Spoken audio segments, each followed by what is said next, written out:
Olá a todos, estamos novamente em mais uma entrevista do Papo Viramundo. Muito obrigado pela atenção de vocês.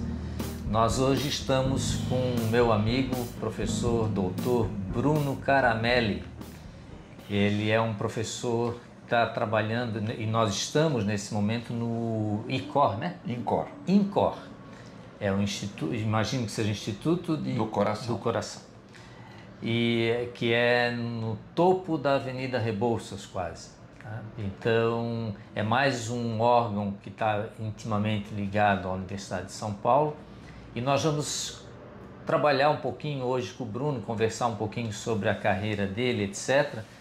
De novo, na esperança, como já aconteceu em outros vídeos, que isso possa motivar as pessoas a eventualmente virem estudar aqui, trabalhar aqui, etc. E também aos outros colegas docentes da USP que conheçam mais um pedaço da universidade. Então, Bruno, muito obrigado pela disposição aí, pelo tempo também. Eu sei que é tudo muito corrido, muito ocupado, mas agradeço a atenção. E aí eu queria perguntar para ti se o teu nome é só Bruno Caramelli ou se tem mais nomes aí no meio. Porque o meu também é bem curtinho, mas é incomum, né? Meu nome é só Bruno Caramelli. Eu sou uma mistura étnica interessante, pai italiano formado em medicina na Itália e mãe judia do Rio Grande do Sul, mas originária lá da Bessarábia. E talvez até por causa da tradição, na Itália ainda é assim, mas era mais ainda na época que eu nasci, há 64 anos, de se adotar só o sobrenome do pai. Por isso que eu sou só Bruno Caramelli. E na década de 90, quando meus filhos nasceram, já é uma outra realidade, meus filhos têm o sobrenome da mãe, que é Souza Dias. E quando eu fui registrar no consulado italiano, até porque eu tenho dupla cidadania, registrar meus filhos, o consulado diz que não pode. O sobrenome da mãe não. Então no consulado italiano, no passaporte italiano, meus filhos são só Caramelli, no passaporte brasileiro tem o sobrenome da mãe. Uma questão cultural que eu não sei se já está resolvida, mas enfim, é isso. Eu queria aproveitar a oportunidade só, Marcília, para dizer que eu sou seu fã. O Papo Viramundo é mais uma brilhante iniciativa sua, como foi o encontro dos docentes, acho bastante interessante. Até para eu contar um pouquinho isso, né? Eu estou aqui há 46 anos, eu entrei em 1978, na 66ª turma da Faculdade de Medicina na USP. Então, mais da metade da vida da Universidade de São Paulo, que são 90 anos esse ano, né? Eu estou aqui. E esse campus aqui faz parte, embora o INCOR, o prédio, tenha sido inaugurado em 1977, ele faz parte aqui do complexo do Hospital das Clínicas, que são vários institutos, a própria Faculdade de Medicina, que é da década de 30, que foi criada com apoio econômico financeiro da Fundação Rockefeller, antes mesmo de fazer parte da USP, né, porque nós estamos falando de 1931, então todo esse complexo aqui é o campus avançado, que a gente chama de quadrilátero, né, da saúde aqui, mas eu sou uspiano, enfim, e parte dos 2 primeiros anos, para quem vai entrar, a maior parte das matérias são lá na cidade universitária, o que a gente chama das matérias básicas. Depois vem o curso clínico, que é o 3º e 4º ano, onde a gente já começa a se ambientar com os pacientes no Hospital das Clínicas, e finalmente o 5º e o 6º, que é o chamado internato, onde você põe a mão na massa mesmo, vendo pacientes, examinando, fazendo parte das condutas e por aí vai. Ô Bruno, e como é que tu comparas assim um estudante que está entrando no ano de 2024 com 1978, né? E eu queria que tu colocasse isso, se fosse possível, também no contexto do futebol. Porque eu sei que tu gosta de futebol, jogavas, etc. E assim, como é que... Ou do esporte, talvez para ficar mais fácil a resposta, que deve ser uma resposta difícil para essa pergunta. Eu vou fazer um paralelo, depois você me conta, Marcílio, se está de acordo com aquilo que você esperava. Então, não, o Papo Viramundo é livre. Não, mas vamos dizer assim, eu de fato nunca fui nenhum craque, mas joguei no time da faculdade a vida inteira acadêmica aqui, até machucar o joelho e ter que ser operado 4 vezes, mas eu jogava no time da faculdade, jogamos contra a Poli, jogamos contra várias faculdades. O futebol que se jogava naquela época era um futebol completamente diferente, não existia uma priorização tão grande como existe hoje da parte força, preparo físico, condicionamento físico e tática. Nós tínhamos bons técnicos, Zagallo foi, João Saldanha foi, Vicente Feola foi, mas o que o brasileiro tinha, o que o Brasil tinha era coisa do drible, da imaginação, mas não tinha uma força tão grande. Você pegar um Cristiano Ronaldo, um Lionel Messi, você tem muita tática e muito condicionamento físico. Eu trago esse paralelo para responder a sua pergunta. Era outra medicina.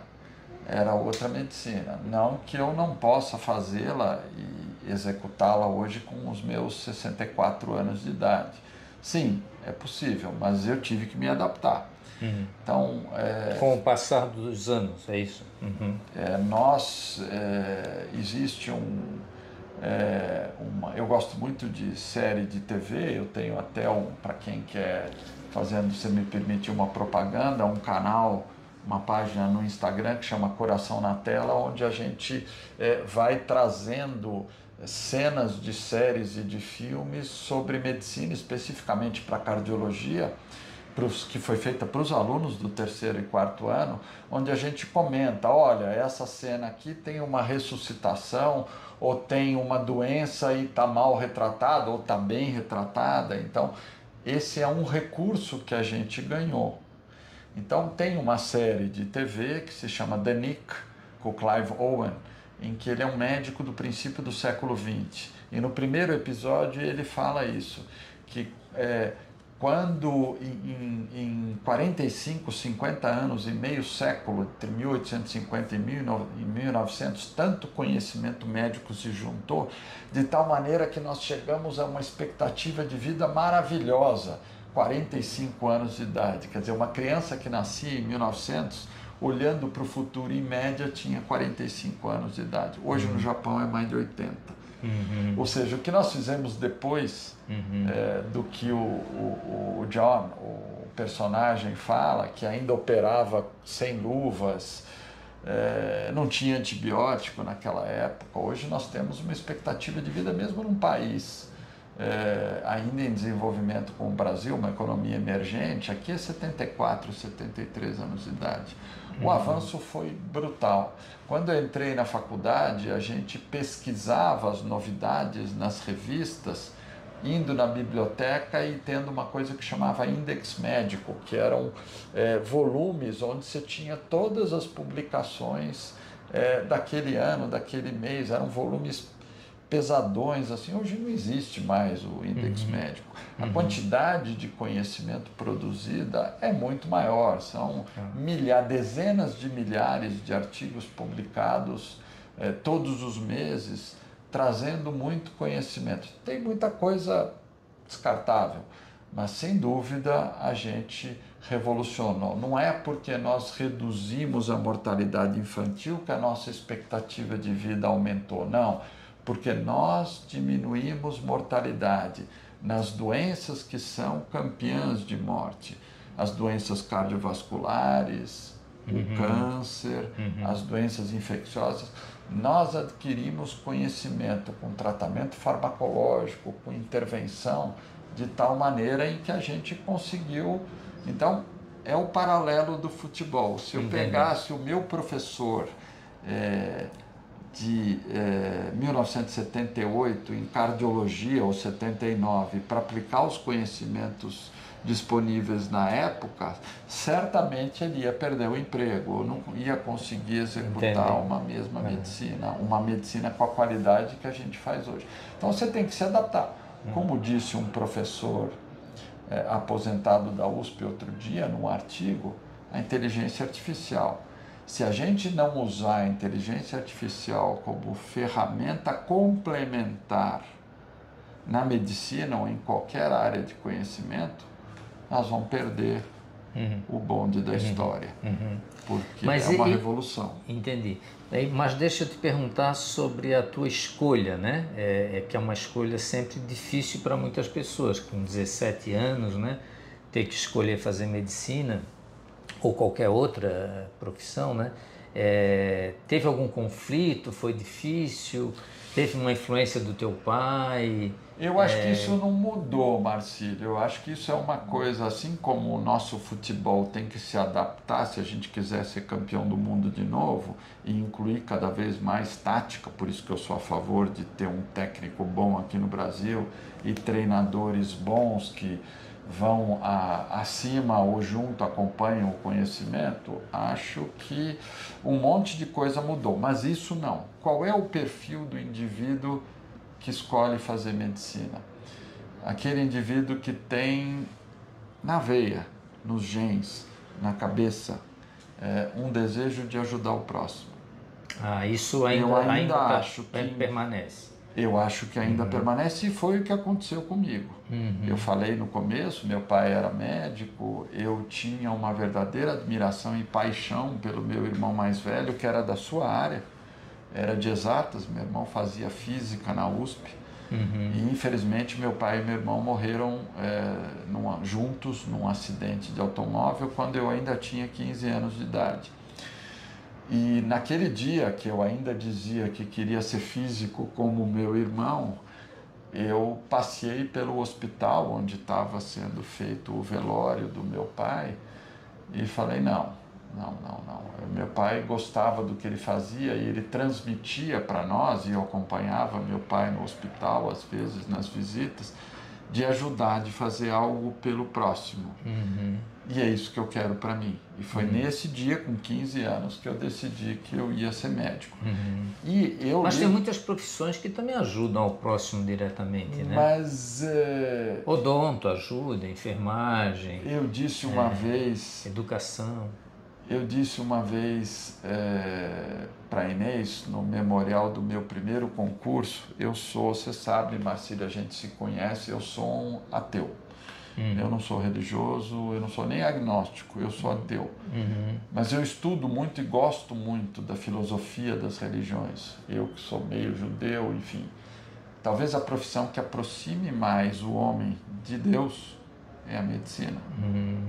E você está mudando a evolução natural. Não existe nenhuma outra profissão no qual você muda a evolução natural, muda a história natural, no momento em que você muda o curso do destino de uma pessoa que iria morrer ou ficar com uma determinada sequela, e você muda a partir do momento em que você intervém. É claro que um bombeiro, um engenheiro que muda a estrutura de um prédio para que você more com melhor qualidade, polua menos, como um ambientalista, sustentabilidade, você está mudando o destino também. Na prática, transparece muito mais no médico, na medicina, na enfermagem também, na fisioterapia, mas mais especificamente na medicina. Então, por isso que eu acho que o médico, o pretendente ou estudante de medicina, ainda tem muito disso, dessa vontade de ajudar o próximo, de melhorar a vida das pessoas. E o curso daquela época era um curso mais difícil que é o curso de hoje de medicina? Já que agora você ensina, né? Então, quando compara o que os alunos devem aprender hoje com o que os alunos aprendiam à época... Vocês estão ouvindo ao fundo que o Marcílio falou a verdade, que nós estamos no quarteirão da saúde, tem ambulância passando por aqui, não tem muito jeito. Aqui tem um pronto-socorro e as emergências cardiológicas, o ataque cardíaco, o infarto, enfim, não tem muito jeito. Eu passei por 3,5 reformas curriculares desde que eu entrei. Só para você ter uma ideia, em 78 existia ainda o curso experimental de medicina, cuja base era no hospital universitário. Então, depois houve a unificação, a primeira turma unificada veio em 1981, quando eu já estava do 3º para o 4º ano da faculdade. Aí houve a primeira reforma curricular, integrando os dois. Depois nós tivemos uma outra reforma curricular, cujo objetivo era integrar ao curso de medicina aspectos mais de ciência básica, patologia. Foi o próprio departamento de patologia que carregou essa mudança curricular, e nós tivemos depois uma pequena reforma nos anos 90, até que há 7 anos nós tivemos uma grande reforma, aí já na época da internet, em que já existia um acesso muito maior às publicações científicas, e houve uma mudança profunda na grade curricular da Faculdade de Medicina. Se eu acho que houve uma melhora, eu acho que sim, eu não tenho dúvida nenhuma, Marcílio, de que o que a gente faz hoje é um ensino muito mais abrangente e muito mais completo do que era na minha época. E não está havendo nenhuma reforma atual agora? Não, está havendo discussão, está havendo muita discussão. Então vou citar aqui, há alguns anos houve uma discussão propondo que o internato aumentasse de 2 para 3 anos, o que implicaria que o curso de medicina, que hoje dura 6, passasse para 7. Existem alguns países, por exemplo, no Chile é assim, são 7 anos de medicina. Isso estaria ligado ao fato de que é muita coisa para aprender, então o conhecimento cresceu muito. Eu concordo com isso. Por outro lado, você vai Mas o conhecimento sempre vai crescer muito e sempre... Você tem toda a razão, você tem toda a razão, mas é que é muito mesmo, e haveria a necessidade de você ter uma parte prática ampliada. Não é que seria aumentar na parte nos 4 anos básicos, é lá no internato. Tem a sua razão de ser. Por outro lado, está mais difícil entrar na faculdade. Não era infrequente no meu tempo, você tem gente de 17, 18 recém-feitos, como foi o meu caso, e até às vezes alguns de 16 anos entrando na faculdade de medicina. A minha mulher, por exemplo. Como a Isabel, exatamente. Mas hoje em dia está raro. Hoje em dia está mais difícil. Já fez um 2º ano, 3º ano de vestibular, preparação, tentativas, isso. Então você tem gente entrando com 20, com 21. Aí depois você soma mais 7 anos, depois mais a residência. E aí nós vamos enfrentar um problema que está na mesa sendo discutido, que é entrar no mercado de trabalho cada vez mais tarde. E eles olham os seus pares, engenheiros, administradores, financistas, pessoal que vai para o mercado financeiro e tal, esse pessoal começa a ganhar dinheiro muito rápido. Não que hoje o mercado de trabalho não tenha espaço para qualquer médico, ainda tem. Você sempre vai encontrar um plantão, um lugar onde você vai trabalhar, ainda é.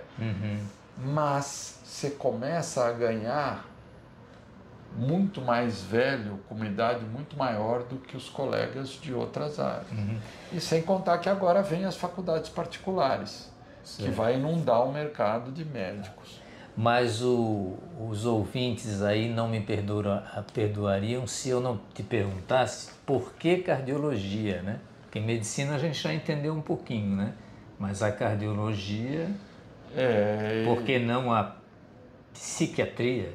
Aí eu vou me trair. Eu sei. Meu pai era cardiologista. Sei. Meu pai era cardiologista.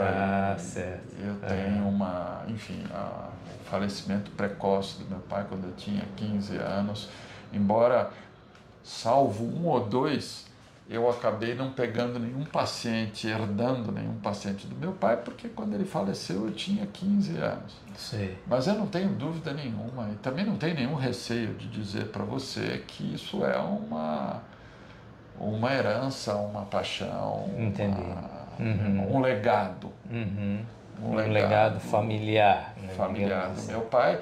Eu que sou do lado, por incrível que pareça, do lado da minha mãe de uma família de médicos. Meu avô era anestesista, meu tio pediatra, eu tenho um primo pediatra, todo esse pessoal lá do Rio Grande do Sul. Do lado do meu pai é o primeiro médico na Itália, mas ele era filho único. Era uma família onde ele foi o primeiro médico. Mas eu inaugurei, e eu tenho um irmão mais novo, Isabel conhece, meu irmão eu não tenho dúvida nenhuma que eu sou responsável por influenciá-lo a ser médico. Sim. Ele é 4 anos mais novo que eu, formado aqui, USPiano também, mas ele é neurologista, ele foi por outra área. Mas a geração posterior, eu tenho 2 filhos, nenhum dos dois seguiu medicina. Sim, são mais independentes, menos... Mas eu, respondendo a tua pergunta, eu não tenho a menor dúvida que é uma coisa do meu pai. E como está assim a cardiologia do Brasil, comparando com a do mundo? Antigamente, algumas pessoas mais abastadas iam ser operados nos Estados Unidos, e eu me lembro do Figueiredo, me lembro de ter ido numa clínica famosa lá. Hoje em dia existem discrepâncias grandes, assim? Olha, eu posso dizer para você, eu sou pesquisador na área clínica, então tenho uma condição bastante confortável para dizer isso para você, porque a minha área de pesquisa é diretamente ligada com o paciente.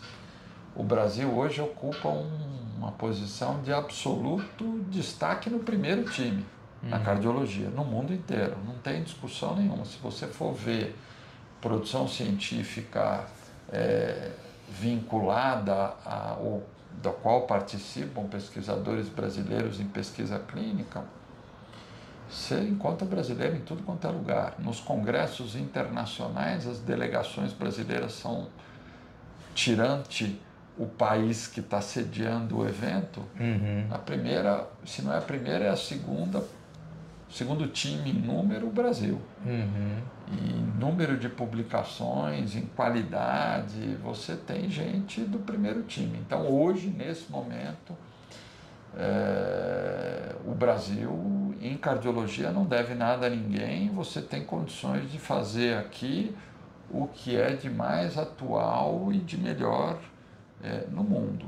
E abro parênteses, a Universidade de São Paulo, especificamente o Hospital, Faculdade de Medicina, o Hospital das Clínicas e o Instituto do Coração tem uma grande responsabilidade por isso, porque o maior número de contribuições, os expoentes, estão aqui dentro. E eles, por sua vez, formam também pessoas que... também pessoas que transmitem isso. Nós estamos, você está sabendo disso, às vésperas, hoje é dia 19 de março, não sei se eu podia dizer que dia é hoje, mas enfim, de 2024, nós estamos a menos de um mês de um concurso para professor titular de cardiologia da Faculdade de Medicina da USP, sediada aqui no INCOR. E você tem 9 candidatos para uma vaga. E esses 9 são todos daqui. 5 são docentes USP e 4 são médicos do INCOR.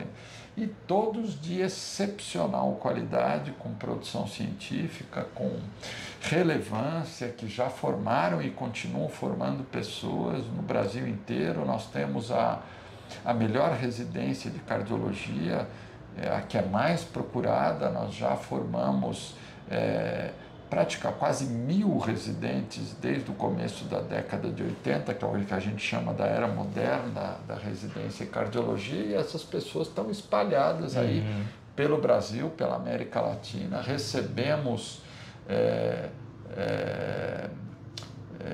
centenas de pessoas. No primeiro semestre de 2023 tinha quase 900 médicos que não são residentes, que não são assistentes, fazendo cursos e aprimoramento aqui dentro. Então é o que a gente chama de extensão universitária. São pessoas que estão fazendo algum tipo de treinamento clínico aqui, seja em cateterismo, em cirurgia, em tratamento clínico. Essa era outra área que eu queria tocar um pouquinho, que é a cirurgia, né? Porque para o leigo, assim, a parte do coração tem muito a ver com abrir o coração, botar válvulas e não sei o quê. Como é que é a cirurgia aqui e por que você não foi para a área de cirurgia e ficou na área, então, que a gente chama de clínica, né? Tá, então você já disse, eu não sou cirurgião e tem uma razão imutável, inquestionável, que é uma total incompetência e inabilidade manual. Não me entregue nada nas mãos que eu vou quebrar. Então não tinha jeito mesmo. Não dá. Sei. Tem até uma brincadeira nessa história que minha mãe contava para as amigas dela, é uma expressão acho que dos anos 50, era a mão do finado. Pegava e quebrava, então eu quebrava brinquedos, eu era muito curioso, mas a habilidade manual não vai dar. Então, mas tem a outra coisa que eu gosto muito do raciocínio clínico, que talvez não seja tão imediato em termos de resultados, e sempre me fascinou a curiosidade, o imbricamento com outras disciplinas, que é justamente a área onde eu atuo, que é o envolvimento do coração com outras doenças, que seria muito difícil fazer se eu fosse um cirurgião. E você está certo que a cirurgia, mexer no coração, fascina, é muito fascinante mesmo. Mas eu acho que você consegue despertar este fascínio também na área clínica, que é mais abstrata, menos concreta e mais de raciocínio, e a própria transmissão do conhecimento na área clínica não é tão óbvia e tão direta quanto é na área cirúrgica. E agora nós temos uma terceira área, que é a cardiologia intervencionista, que é dos catéteres, que não é uma especialidade cirúrgica, é você e que também requer mão e habilidade, que é você entrar com os catéteres e tratar problemas, fechar buracos, abrir artérias com catéteres. Tanto que desses 9 candidatos ao concurso, 2 deles são cardiologistas intervencionistas. Nenhum é cirurgião, porque a especialidade cirúrgica é uma disciplina à parte. A intervencionista, por catéter, está dentro da área clínica. Haja engenharia, hein? Eu vou puxar um pouquinho para o meu lado. E outra coisa, Bruno, por histórias que eu ouvi contar, seria, e acho uma experiência incrível, mas deve ter sido muito difícil, talvez se tu desejares falar um pouquinho sobre o autodiagnóstico, né? Porque teve uma experiência que tu tivesse, né? E que talvez para o público fosse interessante saber como foi a tua reação e a tua postura tanto de médico como de paciente ao mesmo tempo, e como isso te ajudou a estar aqui hoje, né? Me parece, né? Então não sei se o Bruno vai abrir o jogo aqui, mas ele teve uma experiência de autodiagnóstico que foi fantástica. Eu, em janeiro de 2023, eu estava na Itália, na cidade que meu pai nasceu, pelas mesmas razões que eu falei agora há pouco. Eu tenho muito vínculo com esses primos italianos, numa cidade na Toscana, muito pequenininha, chamada Larciano, em província de Pistoia, que é uma cidade um pouco maior, mas Larciano tem 2.300, 2.500 habitantes. Estava lá. Uma noite fria, tinha ido visitar pela primeira vez depois da pandemia meus primos, e na noite do dia 13 de janeiro de 2023 eu tinha ido jantar na casa do meu primo, voltei para a casa da minha prima, da mãe dele. Eu estava hospedado ali, era uma noite, estava 2 graus de temperatura, paramos o carro, eu andei, um golpe de frio bastante forte, mas eu entrei, falei que eu estava cansado. No dia seguinte eu ia visitar um pesquisador com quem eu colaboro na Itália, Às 4 da manhã do dia 14, tocou o telefone, era um paciente aqui do Brasil que estava passando mal. Quando eu resolvi o problema, expliquei, falei para ele ir para o pronto-socorro, que ele ia ser atendido por um colega, por um assistente meu. Quando eu desliguei o telefone, eu percebi que tinha alguma coisa errada comigo. Eu estava com dor no peito. É a minha área. E eu sempre usei esse relógio que está aqui no meu pulso, que é um Apple Watch, que tem a possibilidade de fazer um eletrocardiograma. Enfim, vocês já devem ter ouvido falar nisso. Você põe o dedo aqui na coroa e ele roda um eletrocardiograma. Eu falei, não, essa dor que eu estou sentindo aqui eu nunca sentia, uma pressão no peito, estava me incomodando. Aí eu fiz um eletrocardiograma e diagnostiquei um infarto em parede inferior com super desnivelamento de ST.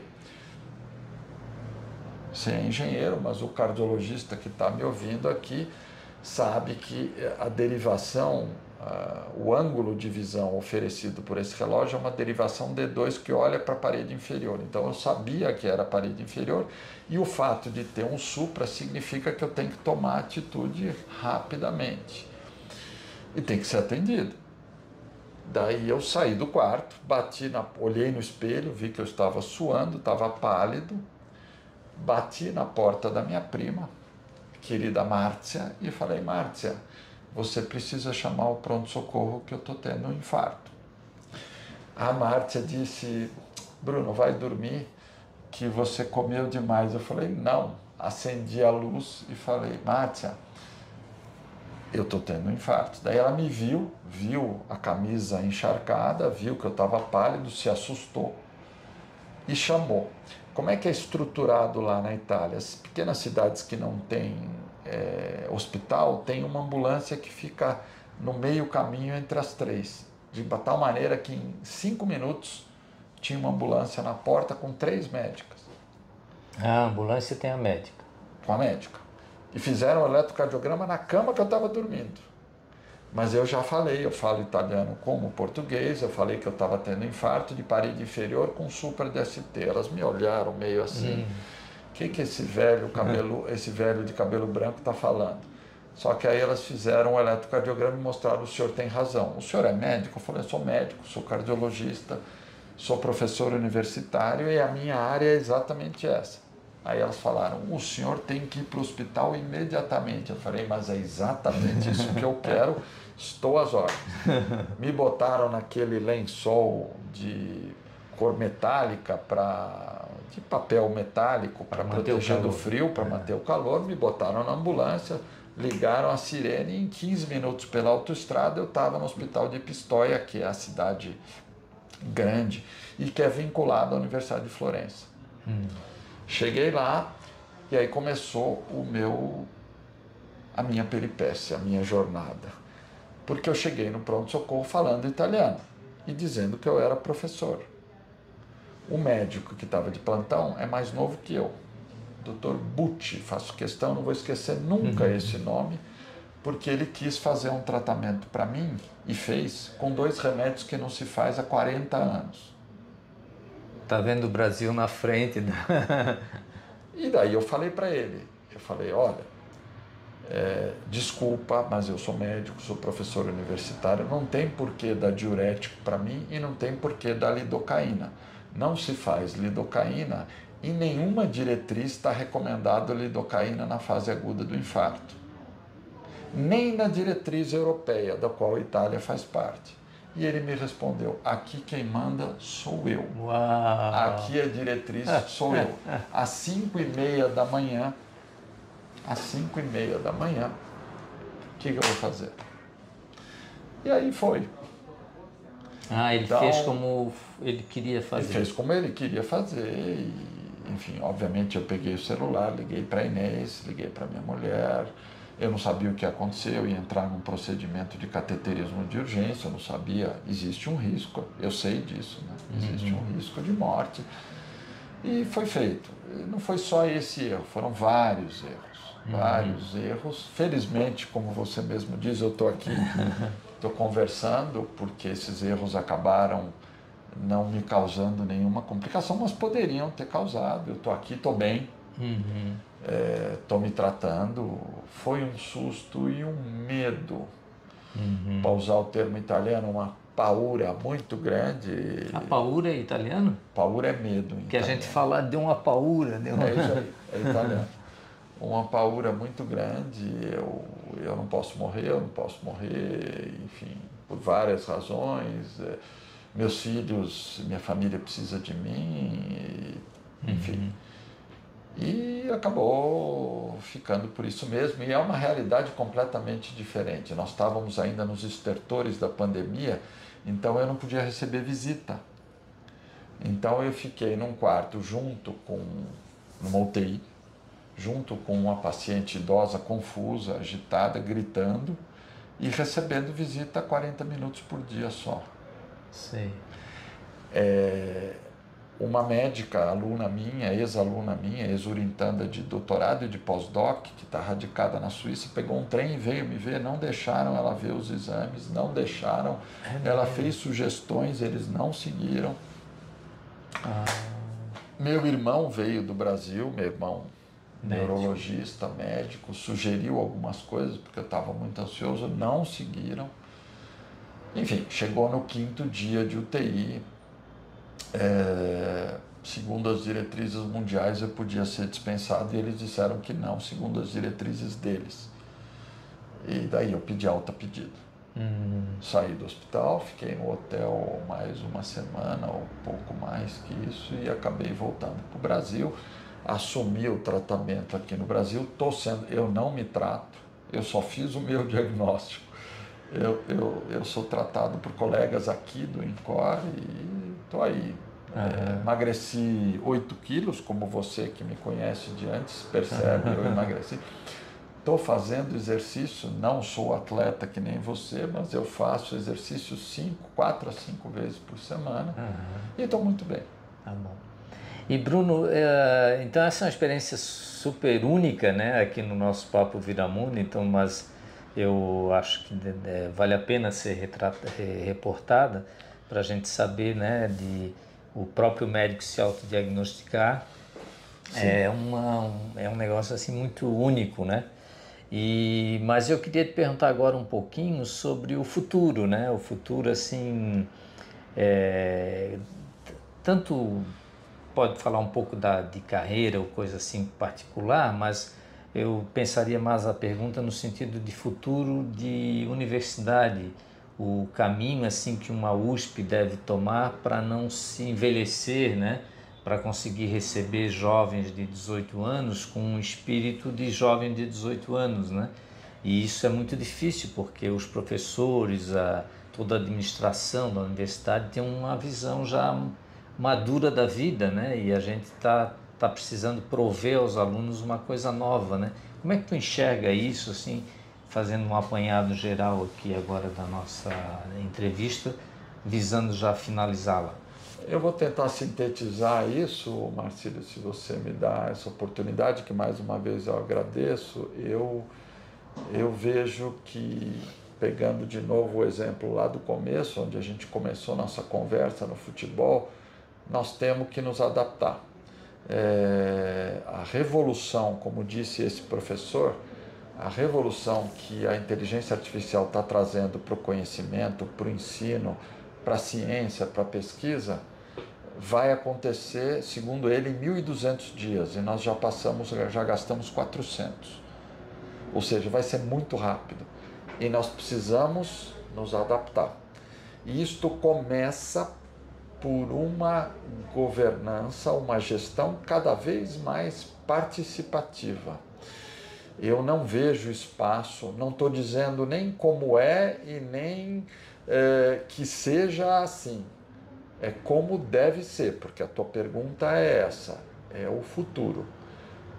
A gestão tem que ser participativa porque deve envolver cada vez mais stakeholders, docentes, alunos e a sociedade como um todo. Nós, ainda mais numa universidade pública, nós temos que nos adaptar e estreitar esses laços. Então tem que haver a participação, se estreitar o relacionamento com a sociedade através da Assembleia, através da política, através do Legislativo e do Executivo, entender bem quais são as nossas demandas e usar cada vez mais as ferramentas de inteligência artificial como complemento ao que a gente faz. Mas tem que haver compromisso. O que eu vejo na sociedade como um todo hoje é uma queda no compromisso com o ensino, no compromisso com o paciente, no compromisso com as diretrizes acadêmicas. Então, o que eu vejo no futuro é que nós temos que entender essa mensagem e esse cenário. Eu acho que, em parte, nós estamos entendendo, mas tem que haver mais, tem que aprofundar mais esse diálogo e para uma gestão cada vez mais participativa. Não há espaço para uma gestão autoritária, nem na faculdade, nem na universidade, e a mesma coisa vale na prática da medicina. Na década de 80, se eu dissesse uma coisa para você na minha frente, a tendência maior era você aceitar e não questionar o meu conhecimento ou a mensagem terapêutica que eu estou dando. Marcílio, você tem que operar. Não havia questionamento. Hoje em dia, o paciente vem te procurar, seja na esfera privada, na esfera convênio, na esfera SUS, há esse questionamento. Muitas vezes ele procura o diagnóstico dele. Ele vai no Google e daqui a 10 dias ele vai no ChatGPT e vai ver as opções. E ele vai te questionar. E não adianta você falar para ele, você não entende nada. Não. O paciente cada vez mais é partícipe. Ele pode falar bobagem. Eu cada vez mais vejo isso. Nas 3 esferas onde eu atuo. Eu sou o mesmo Bruno no SUS aqui atendendo como no consultório particular. E eu vejo o mesmo tipo de pergunta. E eu tenho que entender esse diálogo e eu tenho que respeitar, porque a decisão, em última análise, é do paciente. E ele tem que participar disso. Esse é o futuro. Quem não entender esse recado vai se perder na história. Bruno, para encerrar, uma mensagem para quem tem 17 anos e está estudando para o vestibular e está pensando em optar por medicina. Vale a pena? Sim. Se eu tivesse 17 anos, eu faria tudo de novo.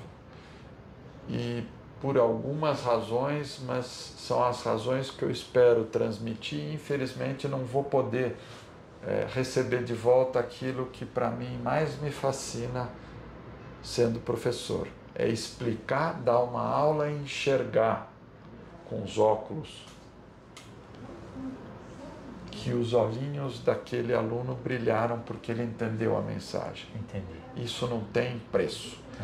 E aí a mensagem que eu tenho é uma profissão que te traz de volta o prazer de mudar a história natural, de aliviar o sofrimento, aquilo que o paciente está passando, estabelecer um diagnóstico e contar para o paciente com uma boa chance de probabilidade do que vai acontecer com ele. Então isso é muito prazeroso.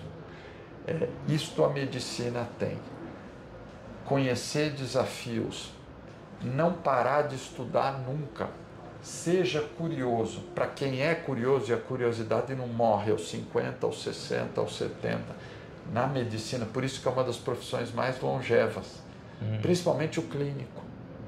O mercado financeiro, os caras se aposentam com 40, 50 anos. O médico clínico, às vezes, está trabalhando com 90.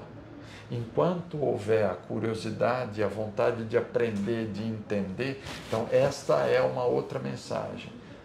Curiosidade, aprender, aliviar o sofrimento, ajudar o próximo, essa é uma profissão que te traz tudo isso. Então, se você entendeu essa mensagem, vale a pena. Se você está querendo fazer isso porque você vai ser um empreendedor, ou vai ganhar dinheiro, pode até dar certo, mas a chance é muito menor e eu não recomendo. Tá bom, então encerramos aqui a nossa entrevista do Papo Viramundo, dessa vez com o Bruno Caramelli, agradecendo ao Bruno. Muito obrigado, foi ótimo. Espero que vocês aí aproveitem também e um grande abraço para todo mundo.